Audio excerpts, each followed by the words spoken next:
yung sa ibang pananampalataya ay kung makasabi sa ating mahal na ina ay wagas 'no. So, nasaan yung respect dito? Sinasabi mo, "I serve God, I love Jesus." Ba't galit na galit ka sa nanay niya 'no, 'di ba? 'Di ba, halimbawa na lalaki ka, sinabi mo sa babae, "I love you, mahal na mahal kita." Pero na galit ka sa tatay niya saka sa nanay niya 'no.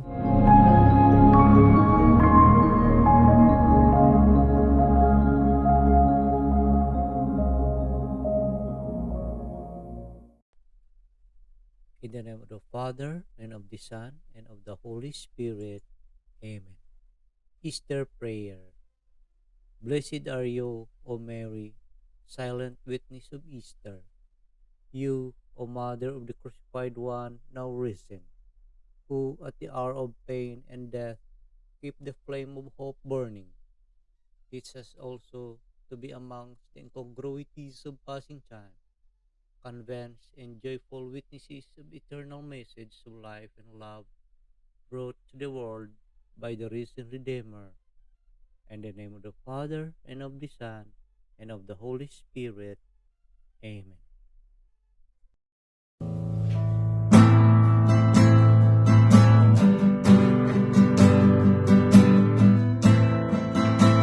Sing hallelujah to the Lord, and sing hallelujah to the Lord, and sing hallelujah, sing hallelujah, sing hallelujah to the Lord. And sing hallelujah to the Lord. And sing hallelujah to the Lord. And sing hallelujah, sing hallelujah, sing hallelujah to the Lord. Ang mabuting balita ng Panginoon ayon kay San Juan kapitulo 20 bersikulo 19 hanggang 23. Papuri sa iyo, Panginoon.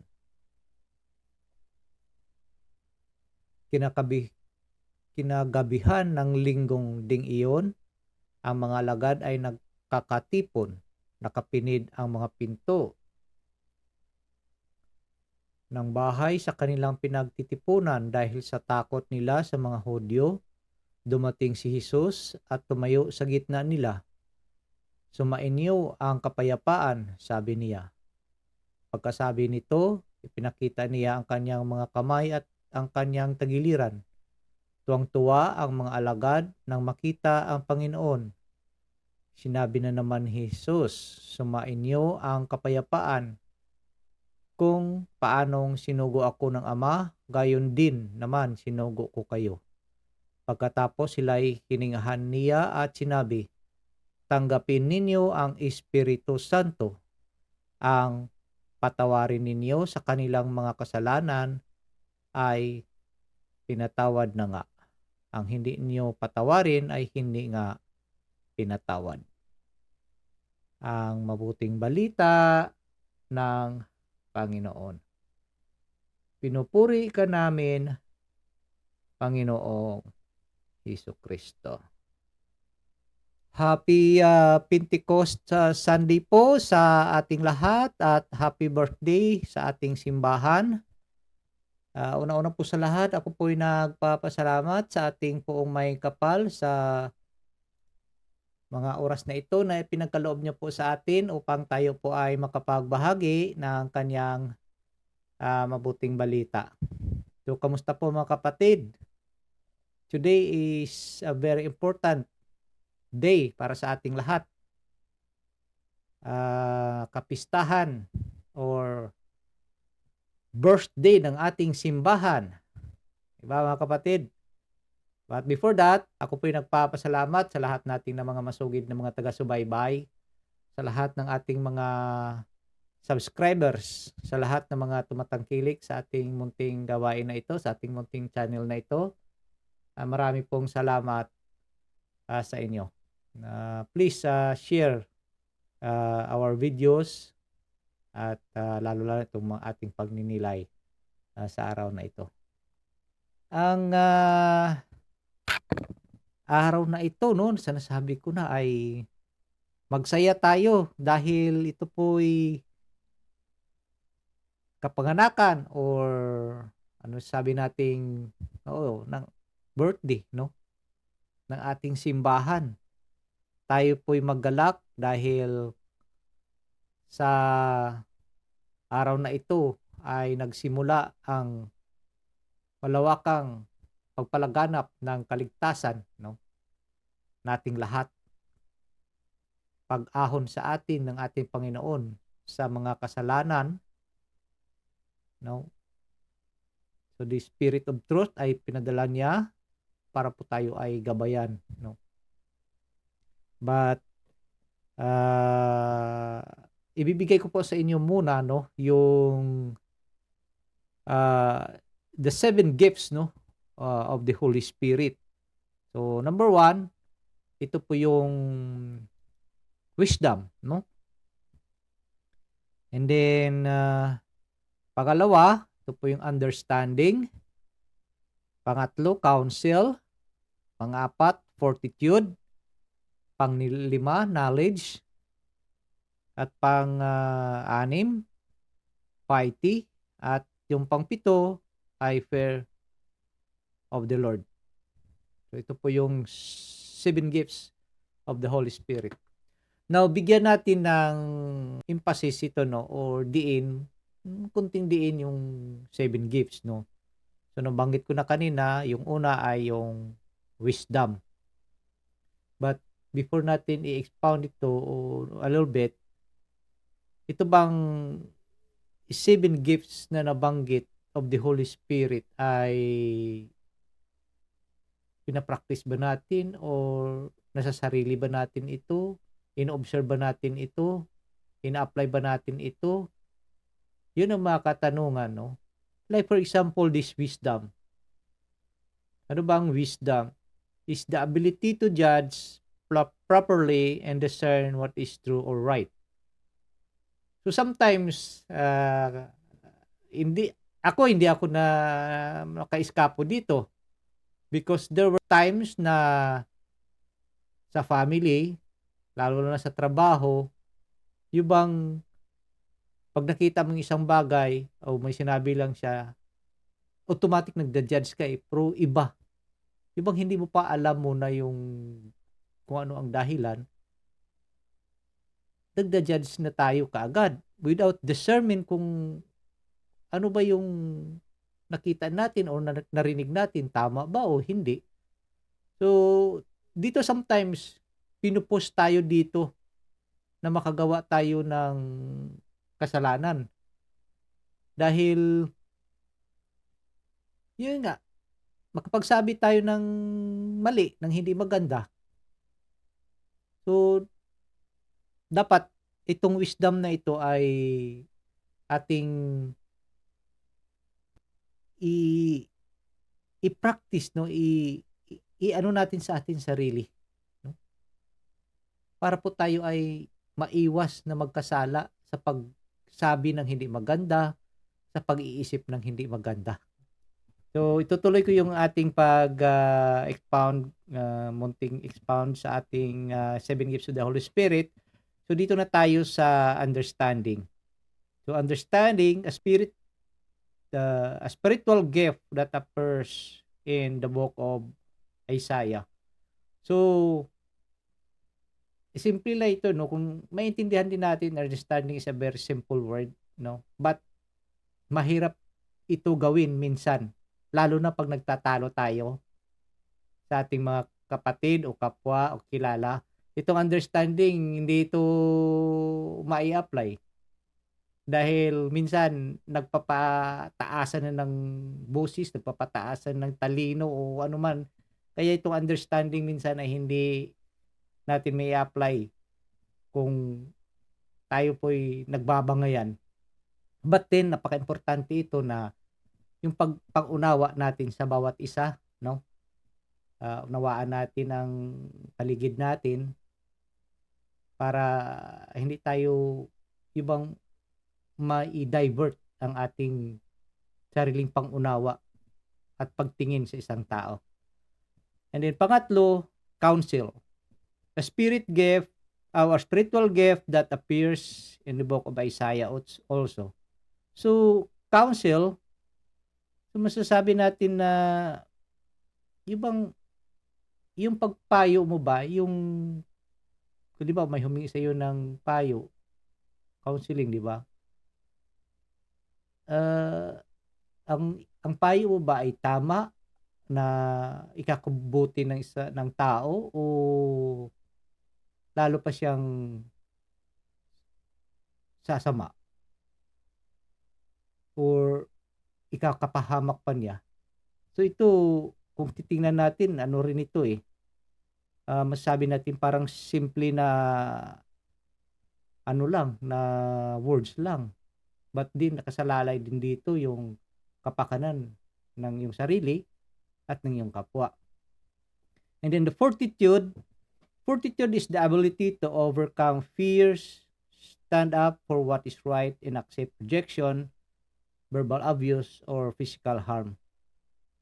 Yun, ito pa rin. Minsan natatakot tayo. Lalo-lalo na sa totoo lang, everyone, no? I don't know kung mayroong hindi diyan natatakot mamatay. Di ba?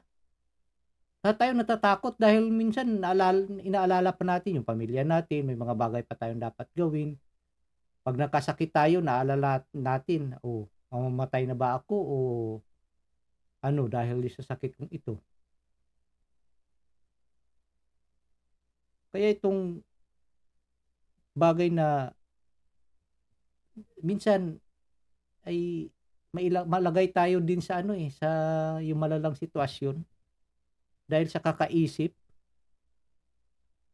Diba? So kailangan natin dito to strengthen our minds to encounter danger and bear pain or adversity with courage. Yan. Para may labanan natin ito. So dapat maging matibay tayo. We have this fortitude of strength na malabanan itong mga bagay na kinakatakutan natin. Paalala, hindi tayo dapat matakot dahil ano ang sabi ng Panginoon at sa nabanggit ni Ismael dyan, hindi na tayo pababayaan. Kung gusto na niya, di wala tayong magawa. Kahit sino, no? Ay, yung kilala namin ni Pisma Rex, sinabi sa mga pamilya, gawin ang lahat, kukontakin yung lahat ng mga magagaling na doktor, mabuhay lang. Anong nangyari? Wala. Ayun, sumakabilang buhay. Sana'y matahimik na siya ngayon. I pray for the repose of his soul, no? And then dito, knowledge, no? The ability to judge correctly about matters of faith. Ayun. Pananampalataya, ano bang sinasampalatayanan mo? Ay sinasabi mo sa Apostles' Creed, I believe in God, the Father Almighty, pero naniniwala ka sa mga albularyo sinasabi, naniniwala ka sa kuting na gumaganon-ganon dahil swerte, o ano pang mga superstitious belief. Di ba? I believe in God, but may iba kang pinaniniwalaan. What's the use? So mga kapatid, importante dito, knowledge, ang kaalaman natin sa bagay na dapat makapagligtas sa atin. Hindi yung, yun nga, sabi natin na marami ng knowledge, kaya knowledge, lalo na sa Biblia, ayun, may higit na sa 50,000 sila. Di ba? Dahil sa knowledge na sinasabi nilang Ako yung totoo, kami yung totoo, kami yung tama. Ayun, ang dami. So this is ma-apply ito yung knowledge, the ability to judge correctly about matters of faith. Di ba? So, ang sunod ay yung piety, no? The willingness to worship and serve God out of love. No? Reverence. Yung ating pananampalataya rin, no? Ano ba yung bagay na nagawa natin para sa ating Panginoon to serve Him? At yung mga bagay na pinagkaloob niya sa atin. Diba? So masasabi natin that piety is about fulfillment of religious obligation. No? Yung reverence natin sa ating Panginoon, yung veneration sa ating mga saints and sa ating mahal na ina, yung respect. No? Ay kaso, hindi naman natin maiwasan yung sa ibang pananampalataya ay kung makasabi sa ating mahal na ina ay wagas, no? So, nasaan yung respect dito? Sinasabi mo, I serve God, I love Jesus. Pat galit na galit ka sa nanay niya, no? Di ba? Halimbawa na lalaki ka, sinabi mo sa babae, I love you, mahal na mahal kita. Pero na galit ka sa tatay niya, sa nanay niya, no? Ano ba yun? One-sided? So, dapat itong mga bagay na ito, ano, ay isa-isahin natin ng ating sarili kung ano ba tayo dito. Nasa tama ba tayo o nandito ba tayo, na-apply ba natin ito or nawawala na tayo dito. At yung panghuli, yung ikapito, yung fear of the Lord, a loving reverence for God that reminds us of how small we are before Him. And our good lies in humble, respectful, and trusting self-abandonment into His hands. Yeah. Kung may takot tayo sa Diyos, kung isa-isip natin yan, kasi isang hampas lang, isang galaw lang ng kamay niya, wala na tayo, tunaw na tayo. Tunaw na tayo, wala tayo diyan. We are nothing, no. Kaya dapat talaga matakot tayong gumawa ng kasalanan, hindi yung natatakot tayo sa Diyos dahil hindi na tayo mahal, dahil talagang ano siyang klaseng Diyos. Hindi. Ang Panginoon natin ay mapagmahal. Ang takot na nagpapairal sa atin, minsan, yung takot kasi nakagawa tayo ng kasalanan. Kaya dapat tayo lang na matakot sa Panginoon pag nakagawa tayo ng kasalanan. But if we are doing good, ayun, nagagalak sa atin ng ating Panginoon, natutuwa. Diba? Mga kapatid, maganda itong pagnilayan, itong 7 gifts of the Holy Spirit. At ito yung bigyan ko lang muna ng pansin itong sinasabi ng ating Panginoon na tanggapin ninyo ang Espiritu Santo, ang patawarin niyo sa kanilang mga kasalanan ay pinatawad na nga, at ang hindi ninyo patawarin ay hindi nga pinatawad.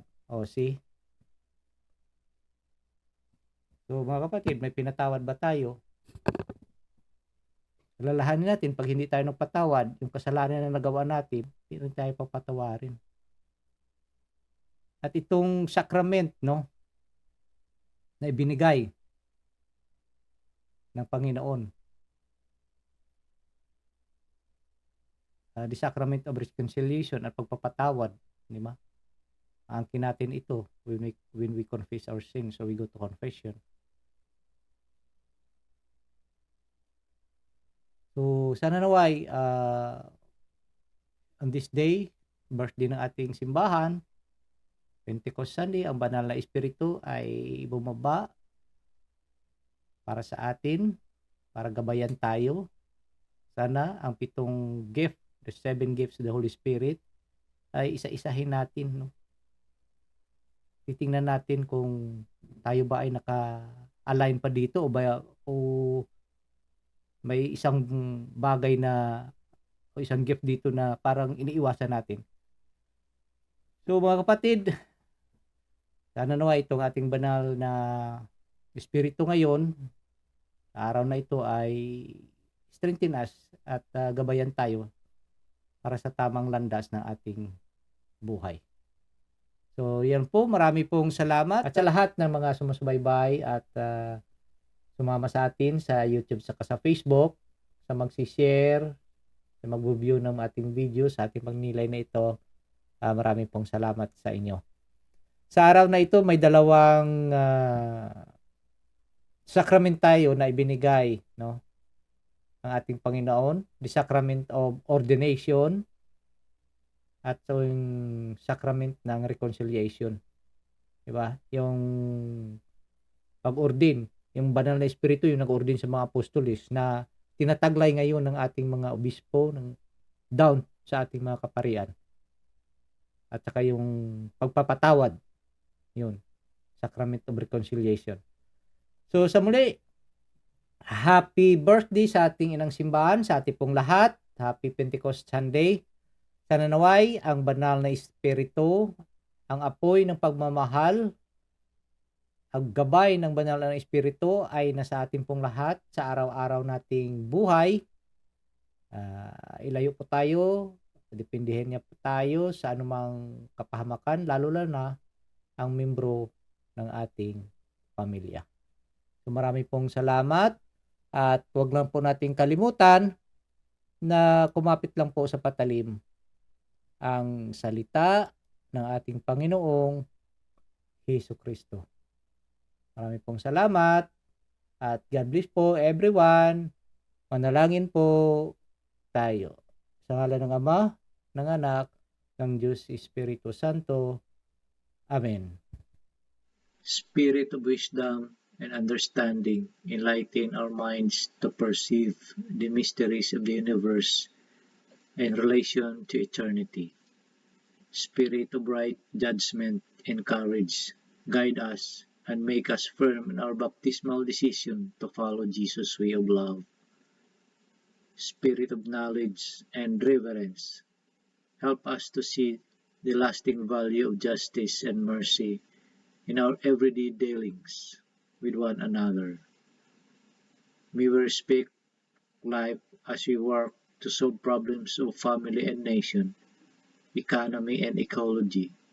Spirit of God, spark our faith, hope, and love into new action each day. Fill our lives with wonder and awe by your presence, which penetrates all creation. Amen.